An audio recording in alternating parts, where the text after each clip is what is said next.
শ্বশুরবাড়ির মানুষ ভালো হলে তবেই কিন্তু সবার সাথে একসঙ্গে মিলেমিশে থাকা যায়। আপনারা অনেকেই জানতে চেয়েছেন যে আমি কেন শ্বশুরবাড়িতে থাকি না? কেন আমি আমার হাসব্যান্ডকে নিয়ে আলাদা হয়ে গিয়েছি?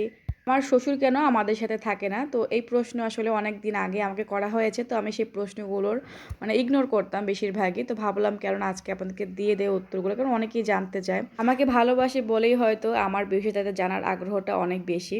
আমি বিয়ে হয়ে যাবার পরে কিন্তু আমার শ্বশুরবাড়িতে কখনো কাউকে দেখিনি যে সবাই একসঙ্গে থাকে, মানে তার ভাইয়েরা। কেননা সবাই বিয়ের পরে যার যার মতো তারা কিন্তু আলাদা হয়ে গিয়েছে। তো আমার বিয়ের পরে যেহেতু আমার হাজব্যান্ড প্রবাসে চলে গিয়েছিল, তো ওই কারণে একসঙ্গে মিলেমিশে সবার সাথে থাকার হয়নি, কারণ তখন আমি আমার বাবার বাড়িতে ছিলাম। যেহেতু আমি পর্দা মেনটেন করে চলার চেষ্টা করি, তো ওই কারণে কিন্তু আমার শ্বশুরবাড়িতে অমন পরিবেশ নাই। আমার দেওর ভাসুর সবাই কিন্তু হচ্ছে দুনিয়াদারি বা ওভাবে পর্দা আসলে তারা কেউ বুঝে না।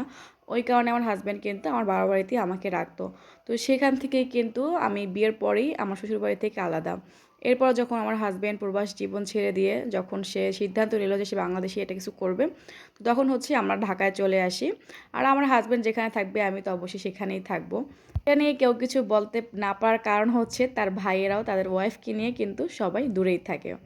আর আমার শ্বশুর আব্বু সে হচ্ছে এক একজনের বাসায় গিয়ে এক এক টাইমে গিয়ে ঘুরে আসে। কিন্তু উনি ওনার যে বাড়ি আর কি, উনি ওনার বাড়ি ছাড়া কোথাও থাকতে চায় না। আমার শ্বশুরবাড়ির আশেপাশে সব কিন্তু আত্মীয়স্বজন, মানে আমার শ্বশুরের বোন ভাইয়েরা সবাই কিন্তু আলাদা আলাদা থাকে, তবে ঘরের সাথে ঘর আর কি, যার কারণে সমস্যা হয় না। আর ওনার ওইখানে একটা হেল্পিং হ্যান্ড রাখা হয়েছে, যিনি হচ্ছে আমার শ্বশুরের রান্না বান্না থেকে শুরু করে কাপড় ধোয়া, মানে এভরিথিং সব করে দেয়। তো যার কারণেও সমস্যা হয় না। তবে আমার শ্বশুর হচ্ছে ওইখানে গিয়ে গাছপালা লাগায়, মানে সবজি চাষ করে, মানে যা যা দরকার এভরিথিং সব কিছু করে সে। সেই সাথে গরু পালে, ছাগল পালে, মানে একা একা সব কিছুই করবে। টান দিছে, এটা সে নাগর পায় হাতে। ধরতে পেরেছো? এটা ছেড়ে দাও বাবাই প্লিজ, ওকে ক্ষমা করে দাও বাবাই প্লিজ, ওর ভুল হয়েছে বাবাই। তুমি এই সুন্দর ফুল দেখছো, দেখছো? কাজগুলো করতে সে ভীষণ পরিমাণে ভালোবাসে, তার ছেলেরা না করে যে আপনি এখন হচ্ছে রেস্ট নিন, আপনাকে এই কাজগুলো করতে হবে না, কিন্তু সে হচ্ছে এই কাজ করে আনন্দ পায়। যার কারণে সে মানে ওখান থেকে কোথাও যায় না, বা আমাদের কাছে এসেও কিন্তু বেশি দিন থাকতে পারে না। 3 দিন আগে ফোন দিয়েছি শ্বশুর আব্বুকে, আসতে বললাম। তো মানে সে এখন হচ্ছে ধানের সিজন মনে হয়, তো ধান নাকি সিদ্ধ করছে, এই নিয়ে খুবই ব্যস্ত। মানে তার কিছু করতে হয় না, লোক রাখা আছে, কিন্তু সে আর কি দেখভাল করে।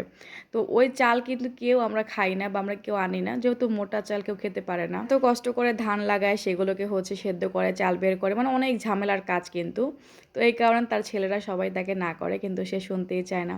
তো যাই হোক, আমার শ্বশুর আব্বুকে বলেছি আসতে, সে খুব শীঘ্রই হয়তো আসবে, মানে এই ধানের কাজ শেষ করে আসবে বলেছে। আমার দেবর ভাসুরে আলাদা হয়ে আছে, তাতে কেউ কিছু বলে না, কিন্তু আমার হাজব্যান্ড কাজের পারপাসে দূরে আছে বলে গ্রামে যখনই আমি যাই না কেন তখন আমাকে কথা শোনায় যে নিজের স্বামীর কামাই একা খাবে বলেই তো তাকে নিয়ে দূরে চলে গেলে। তো কথাগুলো শুনতে আমার কাছে একটু খারাপ লাগলো, তাদেরকে আমি তখন কিছু বলি না। আমি এবার মাশাআল্লাহ কথার জবাব খুব ভালো মতো দিতে পারি, কিন্তু তাদেরকে দেই না এই কারণে যেহেতু আমি দূরে থাকি, মাঝে মধ্যে যাওয়া হয় গ্রামের বাড়িতে, তাও 2-1 দিনের জন্য। কি দরকার আছে ওখানে গিয়ে তাদের সাথে আবার মুখ কালাকালি করা বা ঝামেলা করার? এই কারণে সবসময় এই বিষয়গুলো আমি এড়িয়ে যাই। আর একটা কথা কি জানেন, শ্বশুরবাড়ির কথা যদি মিডিয়া জগতে এসে বলতে যাই তাহলে অনেক কথাই বেরিয়ে যাবে। তো ভালো লাগে না এসব কথা আমার বলতে। আজকেও আমি অনেক কিছু বলে ফেলেছি, আমি জানি আমি কয়েকবার অনেক কিছু কাট করে দিয়েছি, তারপরও অনেক কিছু রয়ে গেছে। যাই হোক, সবাই ক্ষমা সুন্দর দৃষ্টিতে দেখবেন। তাদের অন্য দিকগুলো যেমনই হোক না কিসের জন্য, একটা দিক খুবই ভালো, সেটা হচ্ছে আমার মিডিয়া জগতে কাজ করা নিয়ে কারো কোনো কিন্তু কমপ্লেন নেই। সবাই আমার এই কাজটাকে অ্যাপ্রিসিয়েট করে এবং ভালো চোখেই দেখে। তো যাই হোক, একটা দিক থেকে আমার ভালো লাগে যে যাক, অন্তত এ বিষয়ে কারো কোনো আপত্তি নেই।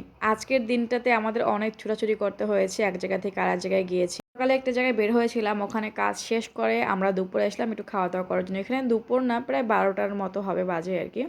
তো এই কারণে একটা খিচুড়ি অর্ডার করেছিলাম। আর সাধারণত হচ্ছে হোটেলের বা রেস্টুরেন্টের খিচুড়িগুলো আমার কাছে খুবই ভালো লাগে খেতে, কিন্তু এইখানে এই খিচুড়িটা এত পরিমাণে বাজে ছিল যে আমি মানে জাস্ট একটুখানি মুখে দিছি আর খেতে পারতেছিলাম না। পরে আমার হাজব্যান্ড বলতেছে যে খাবার নষ্ট করবো, ঠিক আছে আমাকে দাও।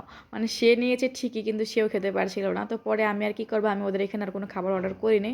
তো কিন্তু খিদেও আছে, তো আবার কি করব, একটু হচ্ছে পরোটা, ডাল আর কয়েক রকমের সবজি হচ্ছে মিক্স করা, সেই সাথে হচ্ছে আর একটা স্যুপ নিয়েছিলাম। স্যুপ আর কি এত বেশি ভালো হয়নি, মোটামুটি, তারপর খাওয়ার মতো ছিল।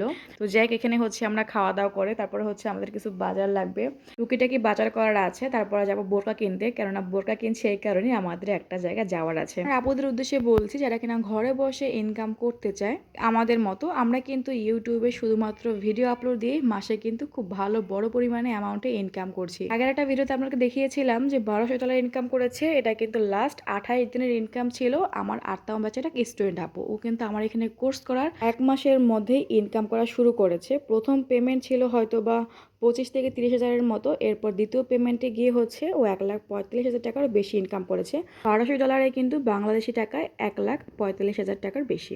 আমাদের কোর্সে আসলে কি কি শিখাই বা আমাদের কোর্সটা কি নিয়ে সেটা একটু আপনাদেরকে বলি। যারা কিনা হচ্ছে একদম নতুন, জানে না যে কিভাবে কাজ করবে এই প্ল্যাটফর্মে, তাদের জন্য কিন্তু জিমেল খোলা থেকে শুরু করে চ্যানেল খোলা প্রত্যেকটা কাজ আমরা শিখিয়ে থাকি। সেই সাথে হচ্ছে ভিডিও ভাইরাল করার নিয়ম শিখাই। এটা হচ্ছে খুবই ইম্পর্টেন্ট, কেননা আমাদের হচ্ছে ইউটিউব থেকে আমরা ইনকাম করি ভিউজের মাধ্যমে।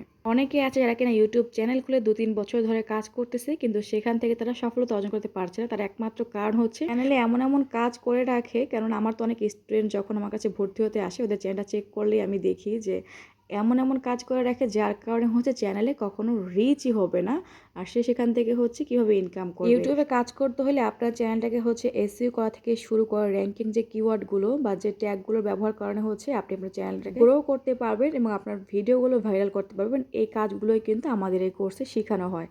আর যারা কিনা হচ্ছে আপনার ফোন সম্পর্কে ধারণা নেই বা হচ্ছে ইংরেজি তেমন একটা বোঝে না, আমি তাদেরকে বলি যে আপনারা হচ্ছে জাস্ট ভিডিও করতে জানলেই হবে, বাদ বাকি কীভাবে কী কাজ করবেন সম্পূর্ণটাই কিন্তু আমরা শিখিয়ে দেবো। আর কোর্সের প্রত্যেকটা কাজ হচ্ছে আমি নিজে শিখাই। উপরে যে স্ক্রিন দেওয়ার নাম্বারটা রয়েছে এটা কিন্তু আমার নিজেরই হচ্ছে হোয়াটসঅ্যাপ এবং ইমো নাম্বার। যারা কিনা কোর্স সম্পর্কে বিস্তারিত জানতে চান তারা হচ্ছে এখানে মেসেজ দিন, তবে বিস্তারিত জানতে পারবেন। তবে অযথা কেউ বিরক্ত করার জন্য মেসেজ দেবেন না প্লিজ, কারণ আমরা খুবই ব্যস্ত থাকি। আর সেই সাথে হচ্ছে আমি এই উদ্যোগটা নিয়েছি শুধুমাত্র আপুদের জন্য, রাতে করে তারা ঘরে বসে ইনকাম করতে পারে, কোথাও যেন যেতে না হয়, দিন শেষের জন্য হাজব্যান্ডের কাছে হাত থেকে টাকা নিতে না হয়। প্রত্যেকটা মেয়ের স্বাবলম্বী হওয়া উচিত।